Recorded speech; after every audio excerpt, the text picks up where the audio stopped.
Welcome to the Buzz Show with Willard, Kevin, and Devin. We back at the barbershop live, so I know y'all, few of y'all starting to click in, and it's gonna take a minute for everybody to jump in, but I know y'all ready to see what's going on. Again, you know, our show is gonna be it's a broadcast TV interview. Well, what we're gonna be doing is doing a lot of interviewing. We're gonna do a few interviews down here at 310 Barbershop Kutz on Main with my man Marquis. He's still back here chopping up as y'all see. We want to give a few shout outs to our business, some of our sponsors that doing this. Number one sponsor is Robert Shaw. If y'all need any graphic designs, he's gonna be able to do those for you. He do graphic designs, logos, t-shirts, any of the things that you like for your company to make it a better company. We also down here at 310, we're doing big things where you can see the guys down here getting haircuts. If you need a haircut, come on down here. We got you fresh every time you come up in here. We busy. Call us so we can put you on the list. All right. One of our first guests tonight, and also a business owner here in Greenwood, Mississippi, is my man Marcus. Marcus, tell me a little bit about your business. Yeah, I'm Marcus with just like Robert Shaw, I do pretty much the same thing. Graphic design, t-shirts, photography, senior portraits, different kind of weddings. If you never know how you look until you get your picture took. So get at me, 662-444-3081. Holler at your boy, Mr. West. I'm holler at y'all. All right. Hey, guys, we here. And today we wanted to talk a little about, you know what I mean, what happened last night. I know y'all was ready for us last night. We weren't prepared, but now we're prepared and sad that we finna get it jumping. We got a few conversations that we're gonna talk about tonight. I got a lot of my guys back. Big T, of course, he up in the house. Marquis is up in the house. You know what it is. Say, bruh. I got a few other guys on the outside. They up in the house. But what we're gonna do is we're gonna jump the conversation off and we're gonna start interviewing, actually get into what's going on here in Greenwood. One of the things we want to talk about what's going on in Greenwood is some of the upcoming elections, some of the upcoming appointments that we had here in our community. And then we want to ask these particular people who are part of our community, what makes our community so great?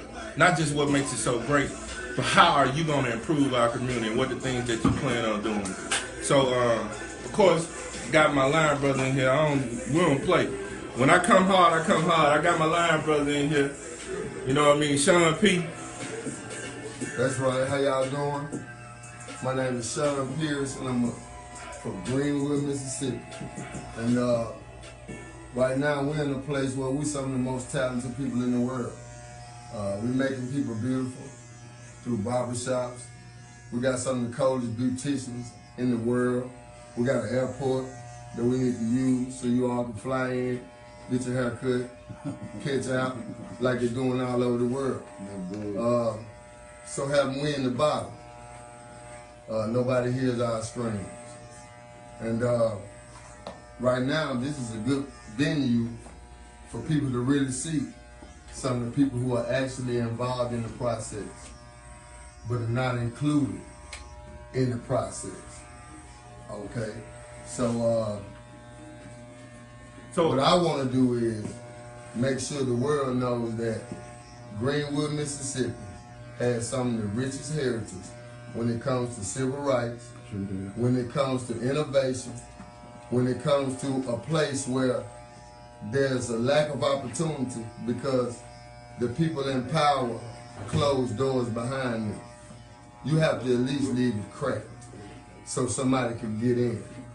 But since we can't get in, since we're proving ourselves on the parks, we're putting together programs, we're doing all the things that we need. I'm also founder of Mississippi Delta Ceasefire Initiative because I got tired of knowing the people who got killed and the people who did it. I felt like if I'd have been there, I had some kind of option to talk to them beforehand, it wouldn't have happened. I'm in an area where it's easy to be controlled. If Compton can get it under control, I know Greenwood, Mississippi can, and the Mississippi Delta. So that's one of my missions in life, and I'm putting things in place, and I'm making sure I touch people every day, and actually not just talking it, doing it. So any question that they have for me, I'm willing to answer them. I think you wanted to talk about the upcoming presidential election I want to let you all know that Hillary Clinton will be our next president. Anything other than that is just rhetoric conversation because we don't deserve these other things. I disagree. Here we go. We back, Willard. We back. Hey, Willard, hold up. Can I talk about Hillary and Bernie? Hold on. Did you see the debate the other night? Did you see that debate the other night? Let's get to it. Okay, so this was part 2 of it, and we said we was coming back with Hillary and Bernie. And I just want to get that out, man. I really believe that this is going to be a good topic, really about from the people that's really it counts about. So let's just go into it. What I like what he just said. T. Crowd, like, you want to put something on? What you think about the Hillary? Hold on. Now let me say this. Did you see the debate the other night? I did see the debate. You see the debate? Yeah. Okay. Hillary said Hillary. Don't burn about the gun violence thing, okay? About the gun thing, okay? But come to them. Tell y'all, convince them to get on your the side. Super PAC. Give them Let me enough ask you business, something. give them enough stuff to. What the preacher said, you can't serve two They can masters. see it with You hear me? Everybody don't have You hear me? I give you $1 million. You hear me? I give you $1 million. I'm in the White House. You on the Bisco. You want me to make sure we keep some type of sugars in the doggone food. Man, the Bisco is What an you gonna established company. what? And I'm up in the Man, president. the You just gave me Bisco $1 million. is an established What you company. gonna be like? I ain't gonna say nothing. What you gonna The be like? Bisco is an established I know what am I company. gonna be. You gonna be like, look, Mr. Crawl. Right. I need to keep that syrup and sugar in them doggone foods I'm selling. Right. I don't want no legislation to take this out. Nah. What I'm gonna do? If you paying, you give me money, right? Nah, you gave me some money. I did. I'm the president. I'm the Bisco. You the Bisco. You done gave me $1 million. What you expect? I'm that puppet string that I'm pulling. I'm hoping that it worked for you. Because if I gave you the money, I got a string attached to it. Huh? And What? you need to be moving when I say All move. I got to say is Bernie running a Barack Obama campaign, Right. and he got a Barack Obama message, Right. and you sitting up here chasing history, Right. trying to put a woman in presidency, and ain't chasing no legislation to change nobody's life. So chauvinistic, I man, can't worldwide look. TV, I can't man. get because I can't get over free woman? health care. A I can't get woman? over free health care. right. I can't get over. woman? it. I don't want to pay. You want the world to see you say a woman? I want my kids to go to school for free. Did If you he's hear what I saying he said? can find some money for my kids to go to Do school, you know how many white people said a black man? There you go, bro. Chasing history. Do you know how many Did black you hear people me said? say chasing Do history? you know how many white people said a black man? All And I here you know are is hollering about he got a Barack woman, Obama and it's message, more women running a free, Barack it's more Obama women campaign, and you sitting up here. Okay. Man. Hold on, let me ask this question. The second Hold on, thing. Hold on. On the land debate, Hold on, hold on. they ain't hearing kidding about health care. She want to add Bernie insurance Sanders companies. is your vice president, son. That's all Bernie Sanders can be for you. that ain't all. That's a good. I want to ask you a question. That's it. I'm gonna sit down on that note. Hold on. Big T, let me ask you this question. Now I'm going to put I'm somebody gonna in sit here. down on that A note. little seed in the bench. I want to put somebody. Big T, let me ask this question. Here's the question. I just need to correct. Being that we voting for the most highly elected official that we got in the United States, what do they bring to you as a person that's working here in this community? How does Bernie Sanders help you, or how does Hillary Clinton help you? And if they don't, like, why do you believe they don't? Well, all right. Come here, cuz. To me, I'm gonna start with Hillary. Yeah. I heard my brother Sean say, you know, we being chauvinistic, but Hillary flip flop on a lot of things. I don't think she's gonna bring anything. Mm-hmm. You understand what I'm saying? Like, little brother T. Cross said, I believe she just chasing history. Mm-hmm. I believe Bernie would bring it before she would. Mm-hmm. He would find a way to help people that need help. You feel what I'm saying? And like Sean worked with the kids. See, that's the thing I want to do. We got to start with the kids, man. We got to start with the kids in the house that need help. You know, some parents might not want to, you know, say they need help, but they need help. So you think with Bernie, the way that he's doing his election, you Right. believe that he can bring Because something? he's a socialist. Okay. And if you know what that word means, the government would take care of everything. Right. You feel what I'm saying? And the only reason they're scared of socialism because they're scared of communism. You feel what I'm saying?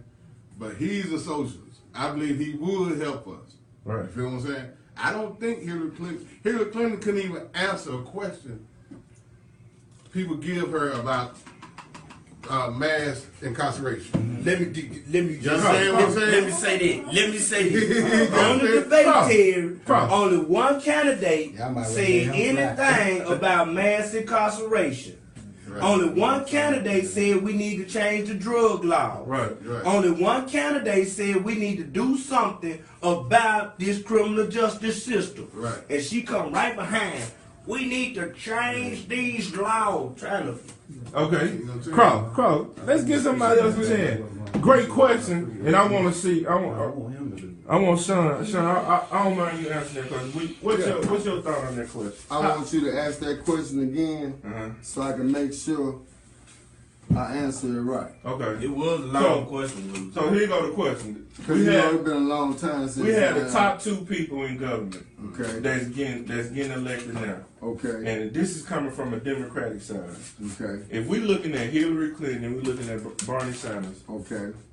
why do we think that what they're doing, if we elect them, that whatever they decisions are in politics, whatever the things that they think they believe they can help us as a community, how does that affect you and you? And if you vote for Bernie, how does that affect? If you vote for Hillary, how would she bring it down to you? I got the question now.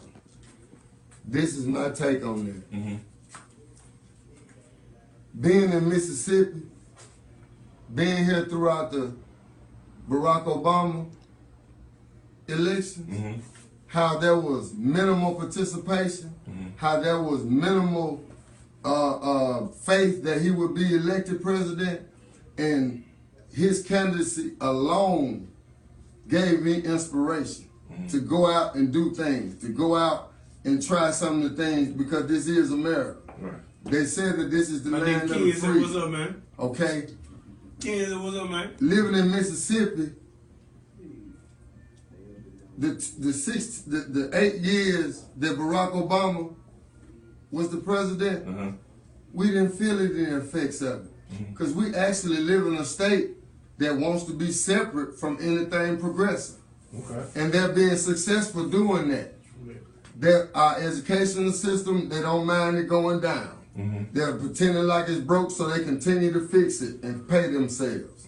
Do you feel me? Yes. They're acting like it's broke, and it take all kind of technical things to fix it, when actually it's a simple thing. Get back to human effort, get back to caring, and you will see some progress in these areas. To answer your question about Bernie Sanders and Hillary Clinton, I only think about what's realistic. And what's realistic is she's going to be elected president because there are more women out there participating in the process than there are men.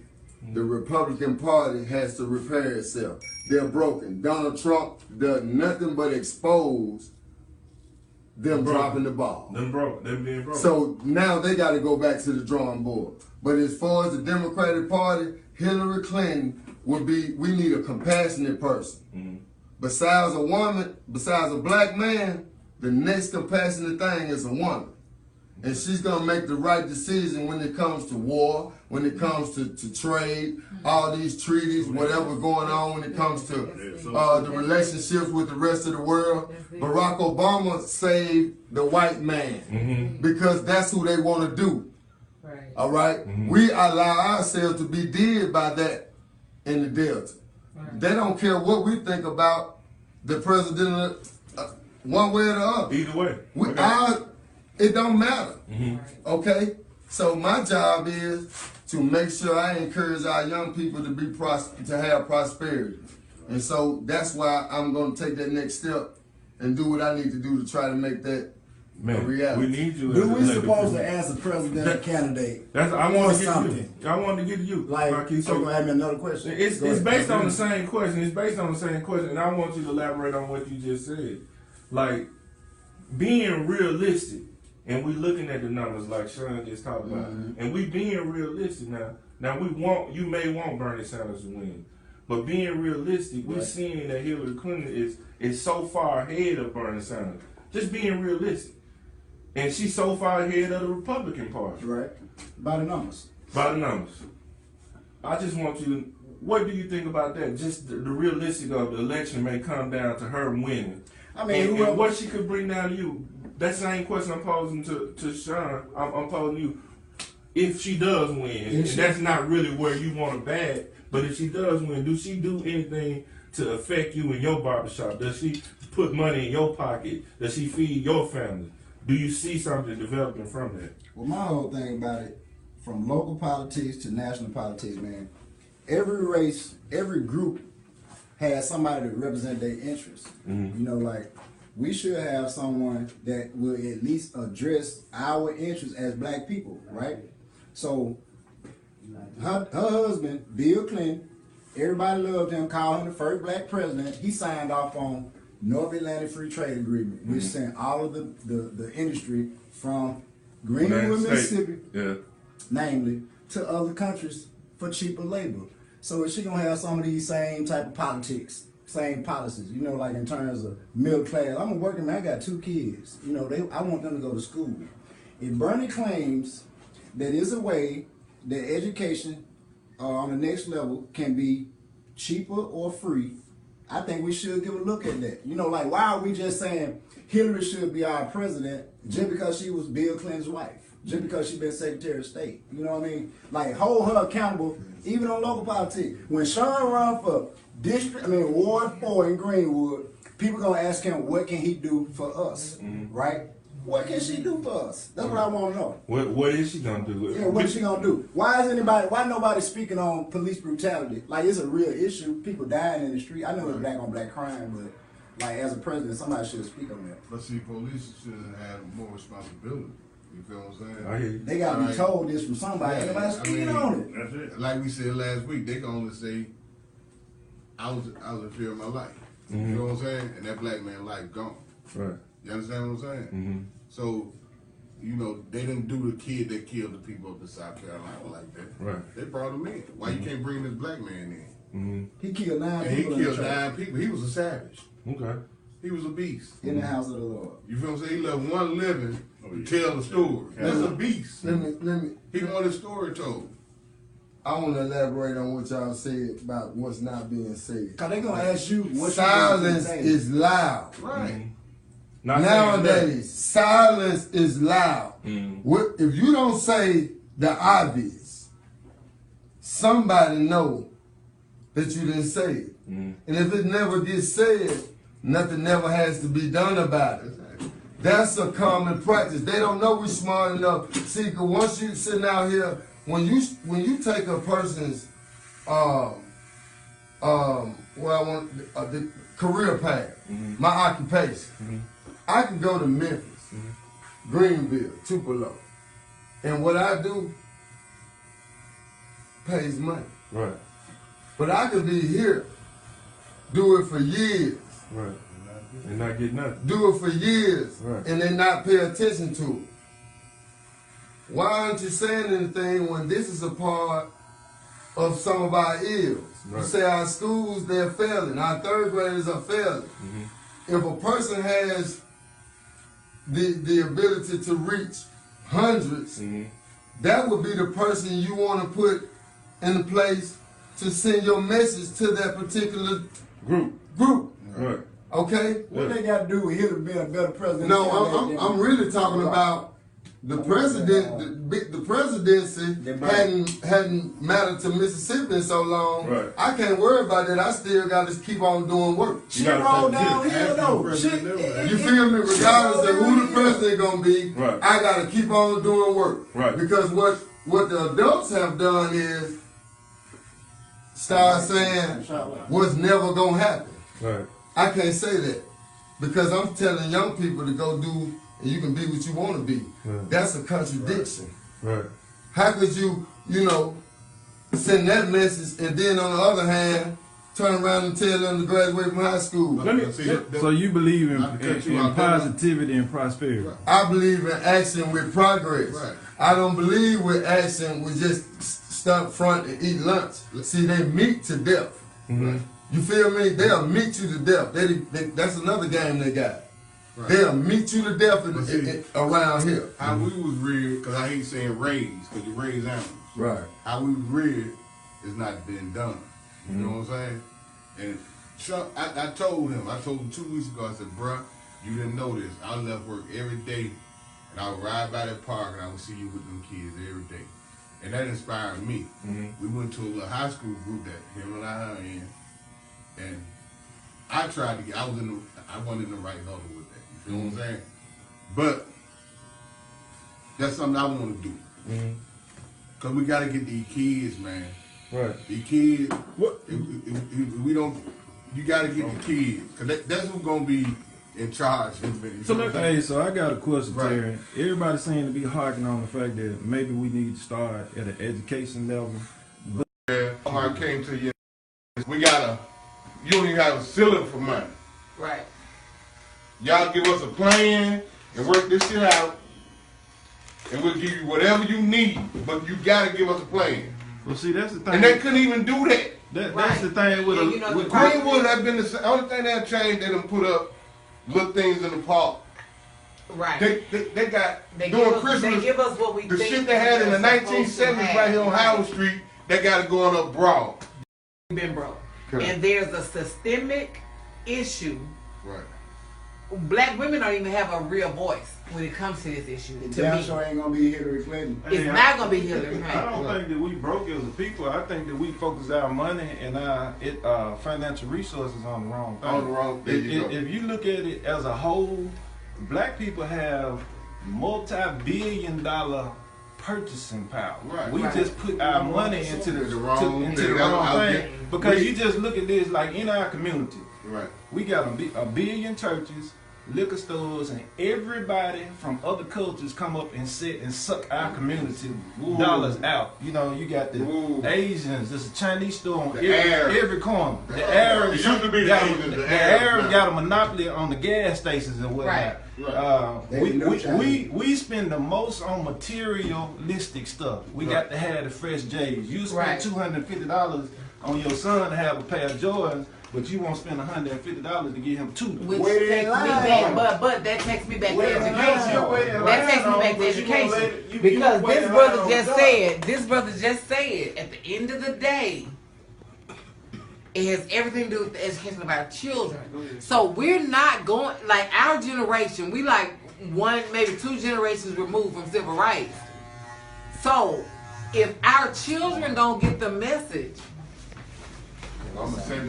if our children don't get the message of like, oh, you were 70s baby. Okay, I'm 78. I'm almost 80. All those babies same friends tonight. I don't know if Willard don't remember when we were young, we go to Jackson and see the Ku Klux Klan on Highway 55 North. Soon you come to North Jackson, and the brothers and the fathers that tell us, hey, y'all get down. Wow. You dig what I'm saying? We played all white teams going to Clinton. See, I remember all that. Yep. See, now the Ku Klux Klan got on police. I remember going down Grand Boulevard. But Terry, what do we do? We right now, we're 2016. Right. What do we do right now with the kids where they about to consolidate our districts? They really push us to the side like we mean nothing anyway. We had a choice of the same place. Our parents had a choice. I want to interject before I lose the thought. Right. The kids are more aware these days of these conversations. If they hear us talk about how broke the system is, they don't need an excuse not to do nothing. Right. They already don't want to do nothing anyway. You feel me? So my thing is eliminate can't, eliminate ain't, and just do until we come together and make sure we come together and vote and get the right people with those visions in mind. You gotta have somebody empowered that care the same way you do about that particular Like you issue. said, you need new blood. See, we don't have nobody that really cares about that particular issue. We messed up in. I'm gonna say this. And this should cause some people to have a spark of thought. Do you remember in '99 when people went out and started buying water, milk, because they said it was finna be the end of the world, as if the little children didn't deserve the same thing that they got, a chance at life. Right. I figured because of the children, because they the purest people in the world, that there was no way that the world was gonna end in 2000. And I'm gonna tell you what the fallout is, and you do the math. Check the history. They didn't have a plan beyond that. Right. And that's why the 15-year-olds and the 16-year-olds in the school in the last 15 years, 20 years have went down like that because they didn't have a plan, because they were selfish enough to think that they had a chance to come from no TVs, walking to school 6 miles, to where they made it to big screen TVs, big Benzes, able to get big houses. And these youngsters now, when you miseducating them and doing them how you doing them now, they won't even have a chance to accumulate what you But Greenwood accumulate. shouldn't even be going through this problem. We got 2 of the highest elected officials in the state right here from Greenwood, Mississippi. We got a state representative and a state senator. Who are they, Terry? David Jordan and Willard Perkins. So in. Ain't no way Greenwood should be suffering. Right. We got 2 in what this the 2nd district? Right. The second district. And from Greenwood, if they was in you see how Tupelo look? Yeah. Night down through You see how DeSoto County look? Right. Yeah. You see how Madison County looks? Right. But they annexing downtown Jackson It fucked up. because they're gonna turn Jackson to a ghetto. Right. Hey, so That from Flowood on to the downtown, that's gonna be the spot. Right. The governor gonna control like Congress control DC, Mm-hmm. the president control DC, and DC mayor just got the ghetto. That's what it's gonna be in Jackson. Hey T, so I gotta to piggyback off of that when you said Right. Mr. Jordan and Mr. Perkins. Right. If they not doing their job, it's up to the community to go But and vote it's old them people blood, out. right? And see, So you got problems with it. See, when you try to reach that's why I say it's gonna take a generation to get it right. That's why you gotta start with the youth. Cause the people that's able to vote now, they ain't caring about all that. They wanna go to Black Beach. Yeah. They don't care about what we doing. They wanna go in the club and throw money. They don't care about I that. understand. And see, I don't fault them there because I was young too. Yeah. But you gotta, but when I was young, it wasn't this type of problem going on. You gotta wake up. I don't even speak on Ricky Banks. Y'all already know Ricky Banks control. That's not he's a nobody compared to the people I'm talking about. Right. They down there making laws. right. You understand me? Mm-hmm. It gotta stop being about self. Right. You feel what I'm saying? We got two. Why Greenwood can't look like Tupelo, DeSoto County, the coast and all that, and you got from this area, Mm-hmm. 2 of the highest in the state. Listen. 2 of the highest in the state. There's, Right before we Bowie go. Lane look the same I the want- day the Georgia Stadium, but Bowie Lane should be a 4 lane. listen. Before we go, I'm gonna let Sean get the last word, and then I'm gonna leave y'all. And we're gonna end it, but let's get Sean one of the last words in this interview. Come on with it, brother. As I told you all, I've been a swag champ. I went to the state on the high school level. I know what it's like to have my back against the wall and come out fighting and overcoming odds. And now we're crippling our children, not giving them the tools to be able to do so. Okay? When a person has a passion and vision, that's what Greenwood is. It's a vision. It was a vision before it came Greenwood, and you had to do something 1 year before you did it 20. And so, if you were afforded the opportunity, and most of your grandfather then got in because they felt sorry for a lot of things they had did to us. But the truth be told, this is what we have now. We're progressive young people. We really want something in life. Okay. So what we want the rest of the world to know, that you don't have to send water to Flint. Send some opportunity down here to Mississippi and Greenwood and the Mississippi Delta, because we some of the most talented people in the world. This is where the blues started. So, hey, and we still got the talking blues. to the world like that. Y'all just talking to the So, world. hey guys, we're gonna end with this. Hey, but this hey, not hold the up. end. Can I say something? This not the end. I'm gonna give you a Can I chance to say say. something? I'm gonna end with Look this. here. Hey, Hey, look y'all here. always I know doing that. everybody want to protest against the Mississippi religious law, but I need y'all to understand. I need y'all to understand something from me. When y'all protest Toyota and don't want to buy their cars no more, and the Toyota factory closed down in Mississippi, y'all ain't hurting Phil Bryant. You ain't hurting all these senators that wrote this legislation. You hurting me and my poor folk around here. Right. I know y'all want to protest, and Lord knows I give all the credit to the LGBT community, because y'all know how to get y'all rights. But please, when y'all protest Mississippi, understand that you ain't just gonna hurt Phil and them. You gonna hurt us, the little people. So we're gonna end with that. And next week we'll come back with a more dynamic topic. Hopefully we get down here, we can get a chance to talk to you guys. First and foremost, I want to give a shout out to Marquis for allowing us to come in his place and actually do what he needed to do. Appreciate it, brother. The best barber in the land, partner. I learned from the best ever, me and Larry Senior down at Reverend John's Barbershop on Broad Night. One of the best to ever do Yes, it. sir. The tail, the rock, and the ace in the tree. My son, You understand? I want to give a shout out to Sean Ain't no Pearson. secret. I Ain't really no appreciate secret. him coming in and talking. I really J-Rock appreciate Daniels, ain't no secret. Big Terry Thomas. He came in and talked and gave us a real good dynamics of what's going on in Greenwood. And more especially, I want to give out a shout out to Robert Shaw and his production, and Marcus and his production. Y'all please stay tuned, and we're going to come back with a better show next week. Glad y'all was on here. Peace.